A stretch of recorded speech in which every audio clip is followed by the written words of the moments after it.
Welcome everyone to the American Heart Association Heart Walk for Delaware. I am Carissa Baker-Smith, Dr. Baker-Smith. I'm a pediatric cardiologist here at Alfred I. DuPont Hospital for Children. And I am Director of Preventative Pediatric Cardiology. So that means I specialize in preventing acquired heart disease in kids. I'm also chair of the American Heart Association Atherosclerosis, Hypertension, and Obesity in the Young Committee. So I wear lots of hats. But I want to talk to you today about the 7 tips for heart health. One is it's really important that we know that physical activity, being active for at least an hour per day, can be so wonderful for your heart and for your blood vessels. It helps to keep your blood pressure down. It's good for how you feel, but it really is a way to help improve your long-term health. And that type of activity could be running, jumping, riding your bike, dancing to your favorite music, but an hour a day. The second tip is eating those nice fruits and vegetables, those colorful items that you see in the produce aisle at your local grocery store, and recognizing that we are going into the winter months. Sometimes it's harder to get to the grocery store. Sometimes it's harder to get the fresh vegetables and fruits that we love to see during the summer, and that frozen options really are a good option. But I do want you to, and I do encourage you to get 4 to 5 servings of vegetables and fruits each day, okay? Because that really is good for your heart in the long run. The third is maintaining a healthy weight. So the way in which you do that is maintaining an active lifestyle through exercise, but maintaining also a healthy diet and making sure that the food that you consume is healthy food, but also the right portion size for your body. So little kids don't need big plates, okay? That's a real easy tip.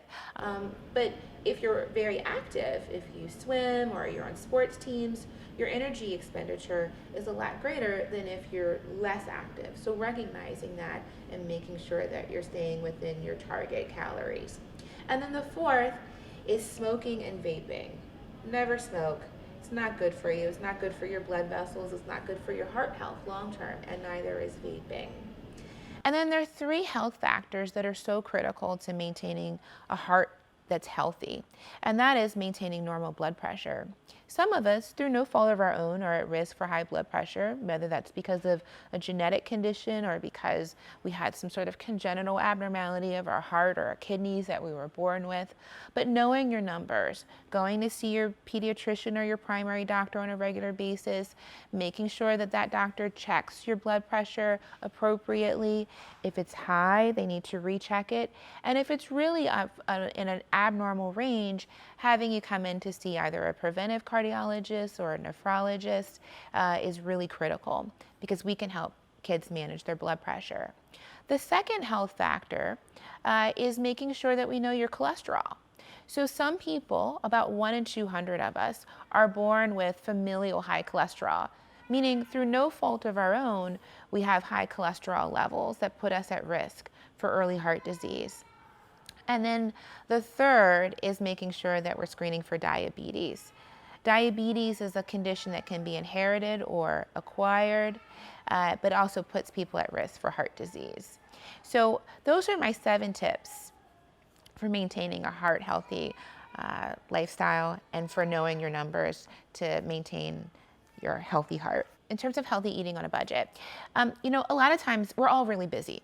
Right? We have jobs, we have school, and planning ahead can be very helpful for making sure that we have healthy food choices. If you go to your refrigerator and you're hungry, you're going to pick the thing that's in there. So if it's pizza, you're going to eat pizza. But if you planned ahead, you have a healthy salad, maybe a fruit salad or just a regular garden salad, maybe some lean chicken or fish, you might end up eating that instead. And that would be a much healthier option, certainly better for the heart. So preparing healthy foods ahead of time can be helpful for families. Some families, it can be difficult in terms of cost to afford some of the healthier food options. Remember, as much as we think that fast food is inexpensive, by the time you purchase every item on the menu that you want, right, whether it's a cheeseburger and fries and a Coke, those are still a couple of dollars that you could have used to buy fresher meats, vegetables, healthier options. So thinking that fast food is a cheaper option probably isn't the case, because once we plan ahead, we can make sure that we have healthy food options that are within budget. And then in terms of screening, a lot of people wonder, why would my doctor recommend that my child get their cholesterol checked when they're so little? 9 to 11 years of age seems really young. Remember, heart disease begins in childhood. And we know this. We know that the baseline factors that take place in the blood vessels, they start as early as age 8 and sometimes earlier in certain cases. So recognizing that, knowing, particularly if you have a family history of heart disease, knowing your numbers, knowing your cholesterol, knowing your blood pressure, not smoking, having a healthy diet, regular physical activity can really be life-saving.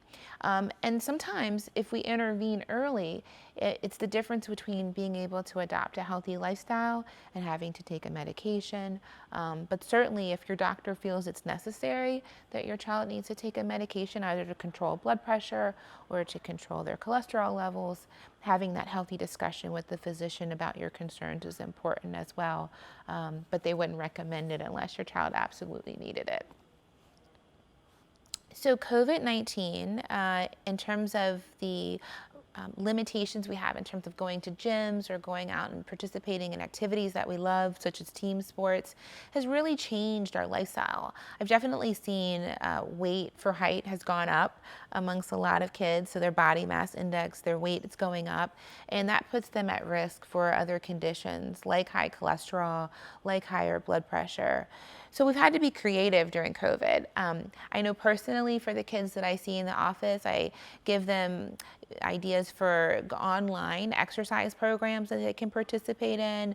There's a lot of information about diet and how to choose healthier food options even during COVID. But certainly some of the kids that I see are scared to go out and they're scared to participate in the things that they used to. And that's understandable. We just have to be creative about what we do and recognize that we're all sitting a lot more than we're used to. So the Heart Walk is a perfect time to get out there and be more active, but it's also every day. Every 15 minutes on the hour, 10 minutes, get up, walk around your apartment or climb stairs in your house or go outside and walk the neighborhood, walk the dog. Try to get more physical activity into your daily routine. Be safe, wear a mask, socially distance, but you can do these things to maintain a heart healthy lifestyle despite COVID. So remember, 7 tips for healthy lifestyle, but we at Nemours are here to help you. Feel free. We're here. Thank you.